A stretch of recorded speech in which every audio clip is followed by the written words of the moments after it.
আপনার নাম কি? ফাতেমা। দেশের বাড়ি কোথায়? জামালপুর। কি করেন আপনি? আমি একটা জব করতাম হুম। কিন্তু এখন জব করি না। মানে কেন করেন না কেন? আমার ৩ বছরের একটা বাচ্চা আছে, ওকে নিয়ে আমি পারি না। আমাদের কাছে কেন আসছেন? আপনার তো বিয়ে হইছে। হ্যাঁ, আপনার হাসব্যান্ড কোথায়? ডিভোর্স হয়েছে তার সাথে। ডিভোর্স হয়ে গেছে? হ্যাঁ, কেন ডিভোর্স হয়েছে কেন? এই যৌতুকের টাকার জন্য মারধর করতো। আমাকে রেখে মানে আরেকটা বিয়ে করছে। আচ্ছা, আচ্ছা। তারপরে যৌতুকের টাকা দিতে পারেনি, এই কারণে সে অন্য একটা মেয়েকে বিয়ে করছে। ডিভোর্স হয় কতদিন হইছে? ১.৫ বছর। ১.৫ বছর হয়ে গেছে। তো এতদিন কিভাবে চলতেন? একটা চাকরি করতাম কিন্তু এখন তো চাকরি করতেছি না। বাবা নেই। আপনার বাবা নাই? না, আচ্ছা, আচ্ছা। আপনার বাবা কি হইছে? বাবা মারা গেছে। মারা গেছে। তো আপনার হ্যাঁ। ভাই বোন নাই? হ্যাঁ, ভাই আছে। ভাই বিয়ে করে মানে ওরা আলাদা থাকে। ওর তো বউ বাচ্চা আছে। তাদের ঘাড়ে ভার বসে কতদিন খাবো? ওই ও, বুঝতে পারছি। তো এখন আসলে কি চাচ্ছেন আপনি? ধরেন আমি তো হাতের কাজ জানি। যদি একটা সেলাই মেশিনের কাজ মানে ব্যবস্থা করে দেন তাহলে তো ভালো হইতো। সেলাই মেশিন হলে পারবেন? হ্যাঁ, পারবো। এই টুকটাক কিছু জামাকাপড় কিনে দেন।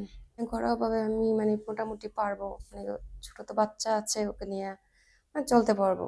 কিন্তু মনে করেন কেউ যদি আপনার হাতটা ধরতে চাইলো বা আপনার পাশে দাঁড়াইলো, আপনার সবকিছু দায়িত্ব নিয়ে এসে আপনার জন্য করতে চায়, তো সেক্ষেত্রে কি করবেন? একবার তো ধোঁকা খাইছি তো সেজন্য আর মানে সাহস পাচ্ছি না। তারপর এখন তো বাচ্চারা নিয়ে আমি এড়িয়ে নিয়ে যাচ্ছি অনেক, মানে বাচ্চা নিয়ে পারি না। আমি খুব সমস্যার ভিতরে আছি। এইজন্য এটা বিয়েটা মাথায় আসে না। যদি কপালে ভালো কিছু থাকে তাহলে আলহামদুলিল্লাহ। কেমন বয়সী লোক হলে বিয়ে করবেন? বা হচ্ছে আমাদের দেশে অনেকে তো প্রবাসে থাকে। আপনি কেমন চাচ্ছেন আরকি? যে আসুক হুম। আমার লাইফে সে একজন ভালো মানুষ, আমি চাই যে এরকম আমার পাশে থাকবে। বয়স কোনো বিষয় না। আচ্ছা, নামাজ কালাম পড়েন? হ্যাঁ, পড়ি। ৫ ওয়াক্ত নামাজে কত ফরজ? ১৭ ফরজ। অজুতে কত ফরজ? ওজুতে ৪ ফরজ। গোসলে? ৩ ফরজ। ৩ ফরজ। হ্যাঁ। আচ্ছা, আমাদের রব কে? আল্লাহ। আমাদের রাসূল কে? হযরত মুহাম্মদ সাল্লাল্লাহু আলাইহি ওয়াসাল্লাম। আচ্ছা, আচ্ছা। মেয়েদের জন্য পর্দা করা ফরজ না সুন্নত? ফরজ। ফরজ। কেউ যদি আপনার সাথে যোগাযোগ করতে চায়, কিভাবে যোগাযোগ করবে? আপনার কি ফোন আছে? হ্যাঁ, বাটন যেটা আছে আমার। সিম আছে? হ্যাঁ, জিম আছে। আর নাম্বারটা কি দেওয়া যাবে?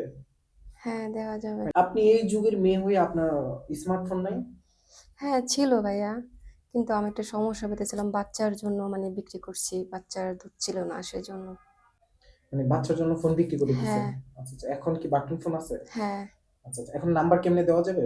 হ্যাঁ, দেওয়া যাবে। আপনাকে যদি কেউ ভিডিও কলে দেখতে চায় যে আপনি সঠিক মানুষ কিনা, ঠিক আছে? ভিডিও কলে কি দেখা যাবে? আমার তো ফোন নাই কিন্তু পাশের ঘরের থেকে ওরকম কি মানে বলবো? পাশের কারো থেকে ভিডিও ফোনের ব্যবস্থা করতে পারবেন?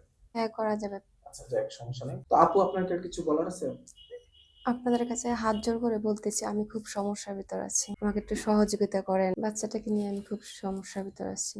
তো প্রিয় দর্শক, শুনে নিয়েছেন বোনটা খুবই, খুবই সমস্যার ভিতরে আছেন। উনার একটা ৩ বছরের বাচ্চা আছে। তো সবকিছু মিলে উনি খুবই সমস্যার ভিতরে আছেন। এমন কোন হৃদয়বান সৎ ভালো মানুষ যদি থেকে থাকেন যে বোনটার পাশে থাকবেন, তাহলে এই যে ভিডিওতে নাম্বার দেওয়া আছে, সবাই এই নাম্বারে যোগাযোগ করবেন। সবাই ভালো থাকবেন, সুস্থ থাকবেন। আর মানুষ তো মানুষের জন্যই। আসসালামু আলাইকুম।